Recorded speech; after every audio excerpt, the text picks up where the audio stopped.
Hola chicos, yo soy Oscar y en esta ocasión vamos a hablar sobre un top 5 de las peores lecturas que he leído en el año. Realmente es la primera vez que hago uno y creo que sería interesante porque a pesar de que fue un buen año en historias, yo creo que hubieron algunas que me pusieron de los nervios, que me sacaron toda esa bilis, que me sacaron espuma de la boca. Yo creo que sería divertido. Y realmente, sí, hubieron unas inesperadas, unas de las que esperaba más, unos que realmente son basura.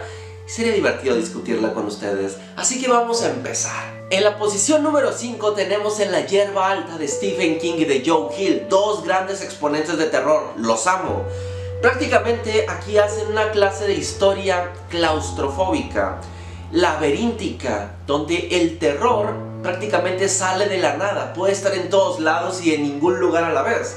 Nos interna en una clase de historia en la cual estamos en los Estados Unidos, en la parte sureña más profunda, más racista, más xenófoba, la que odia a la humanidad en sí. Prácticamente tenemos una larga carretera en la cual en las laterales está el pastizal tan alto, tan alto, tan alto, de metros y metros y metros de altura.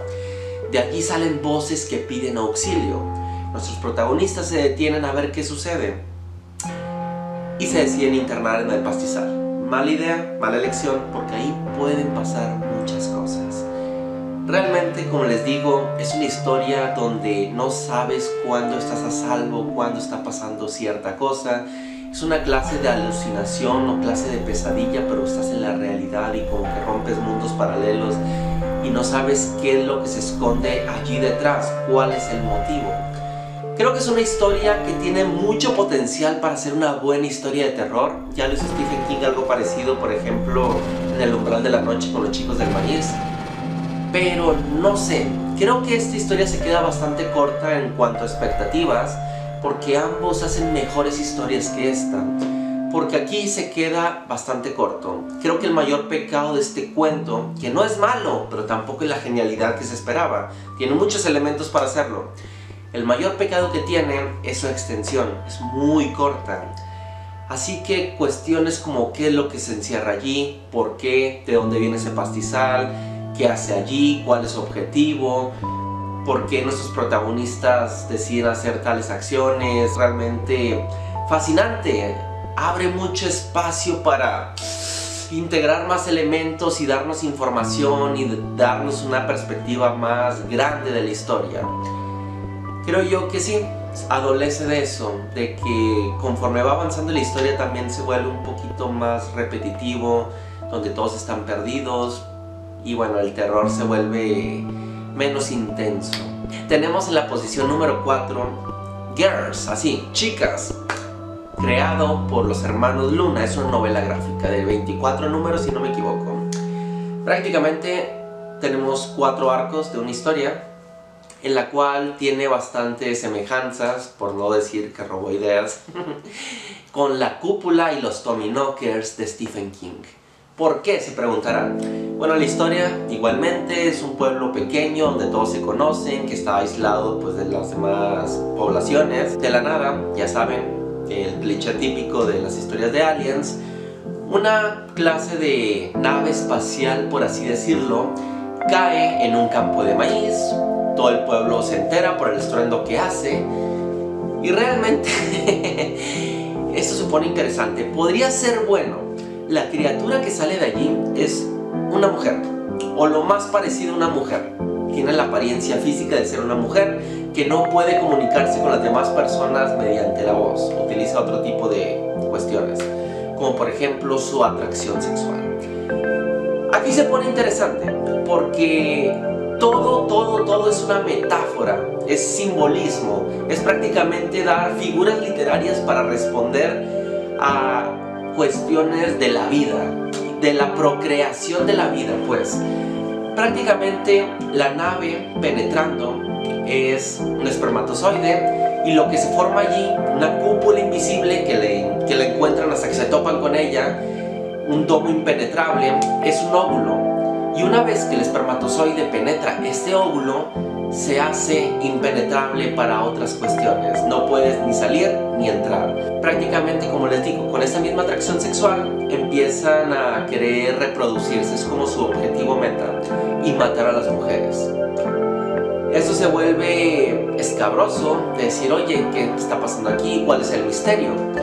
Lo que sucede es que esta historia adolece de eso, de mucha repetición.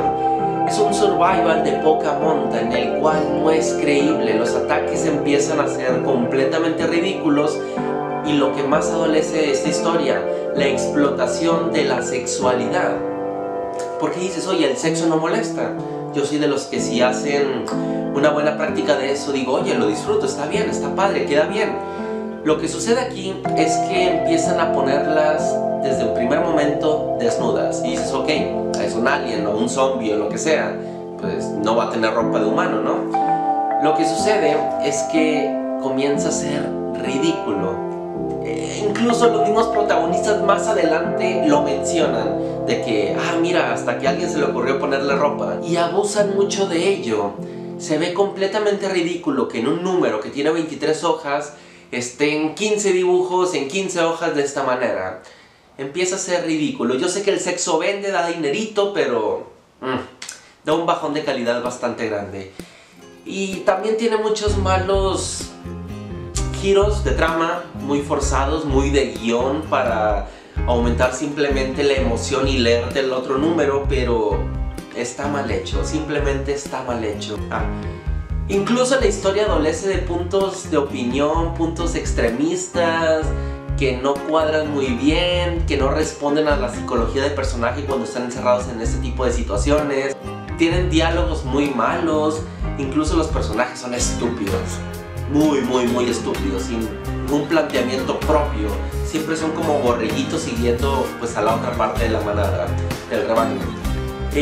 Prácticamente tenemos en la posición número 3 otra historia que me parece la autofelación más grande que he leído en mucho tiempo.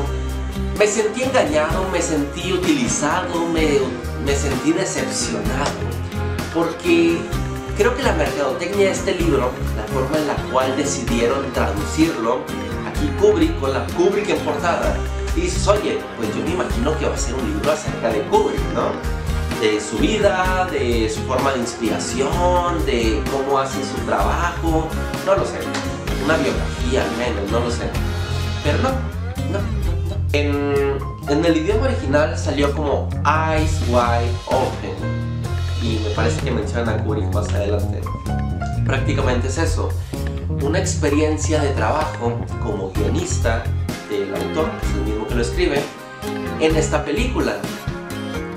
Su experiencia de haber trabajado con Kubrick, qué cambió en él, qué vivió, qué fue lo que sucedió, algunos de sus diálogos, este proceso creativo de cómo crear un guión. Me parece, como lo digo, que me timaron. Yo esperaba otra cosa. Si me dicen que hubiera sido acerca de este guionista, pues prácticamente no lo hubiera leído. Tiene elementos interesantes, no lo voy a negar, como la creación de guión, el cómo anteponer tus principios antes de cambiarlo ante otro, pese a que sea un genio, pese a que sea un genio de la industria, el más conocido, pero pese a que sea excéntrico y sabes que hace su trabajo a la perfección. Yo creo que pues está interesante todo esto de cómo crear un guión, cómo luchar con la propia industria para la que trabajas, para respetar tus principios. Digo, oye, está genial, está padre.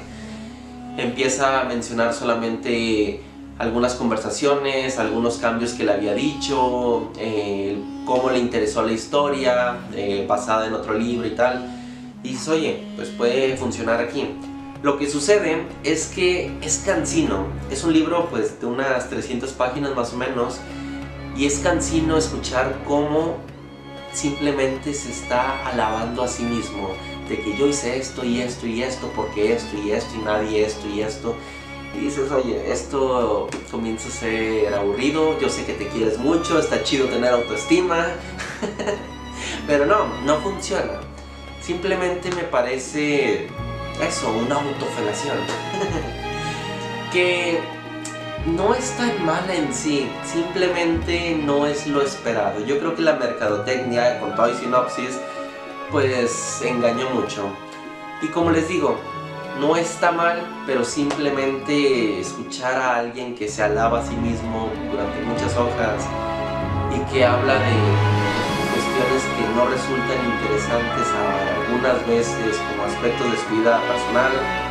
Creo que es más para alguien que sea como gran fanático de estos temas o no les va a gustar del todo. Sobre todo el propio guionista que sea un fan, yo creo. Sí, es como leer la biografía de alguien que no te interesa para nada. En la posición número 2 tenemos un libro de Tim Burton, que es prácticamente una recopilación de poemas. Debo decir que no tengo mucho que decir de este libro. Lo leí en 40 minutos y lo más interesante, lo que más me gustó fueron las ilustraciones.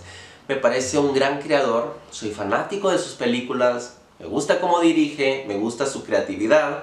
Sin embargo, la poesía, incluso la leí en el idioma original porque pensé que se estaba perdiendo algo por allí, no me convenció. Sus personajes son buenos, fueron lo que más me gustó en realidad. De que son aislados, son trasplantes de sociedad que no se adaptan, que son rechazados, que prácticamente son personajes amorfos, oscuros, que dices, oye, está interesante, son como pequeños monstruos metidos en un humor negro, pues que gusta. Sin embargo, la gran mayoría son muy sosos, son muy fofos, son muy desabridos, no me causan nada. Más allá de una simple sonrisilla en alguno que otro, pero no pasó más pena que gloria, yo creo. No puedo decir mucho, pero les dejo algunas ilustraciones, están muy bonitos.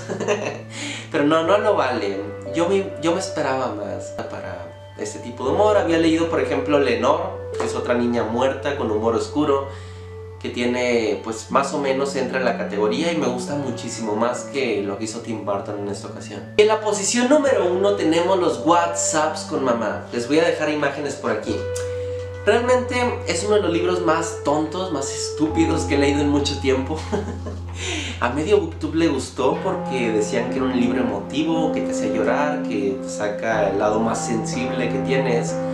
Y realmente, como era público meta, dije, oye, pues soy un hijo que pues no todos los días ve a sus familiares, que realmente pues puede llegarme, ¿no?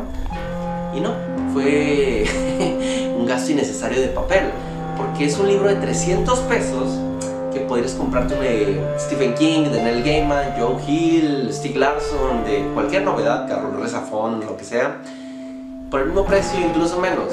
Y este libro tiene muchísimas páginas en las cuales hay 50, 60 palabras por página porque está en formato de WhatsApp. Es simplemente un insulto a la literatura, me parece a mí. Me parece malo, repetitivo, soso, cursi, antinatural, forzado, que realmente no sé cómo describirlo. Me parece que el autor hizo una recopilación de chistes malos, de esos que están en Facebook, de las mamás utilizando WhatsApps, o de las tías, o vayas a uno saben qué. Y prácticamente los unió, les puso un hilo narrativo bastante frágil, endeble, tonto, y los unió para que tuviera un final meta, ¿no? Y me parece lamentable, porque sí, algunas cosas pues me parece que tienen sus momentos que dices, ah mira, qué bonito, wow, mira, me parece triste, oh mira, qué divertido, qué chistoso, pero fuera de allí es cansino de leer. Te lo lees en 40 minutos, en una fila lo puedes leer, comprando gasolina o algo. Prácticamente, sí, se los digo, no tiene ni cabeza, ni cola, ni piernas, ni nada por donde agarrar. Es simplemente, sí, una recopilación de chistes malos. Incluso llegando al momento emotivo, es cliché, lo he visto en películas cientos de veces antes. Simplemente, sí, no hay evolución de personajes, los personajes tienen una personalidad muy sencilla, que sí, yo me imagino que está apelando a eso, a un sentimiento universal como es el amor de una madre con su hijo y un hijo hacia su madre. Pero de alguna manera el hecho de ponernos un espejo para decir, ah mira, esto te va a pasar porque estás creciendo y va a llegar un momento en el que va a suceder esto y te vas a arrepentir, simplemente no funciona, es muy estereotipado, no me parece que funcione, es un libro que fue un mal gasto de tiempo y para los que lo compraron, de dinero. No lo hagan chicos. Bueno, yo soy el tío Oscar y esa es mi recomendación. Les mando un abrazo, chicos, un beso, espero que les haya gustado mucho este video, esperen más sorpresas, suscríbanse porque va a haber mucho material por qué hablar. Les mando un beso. Adiós.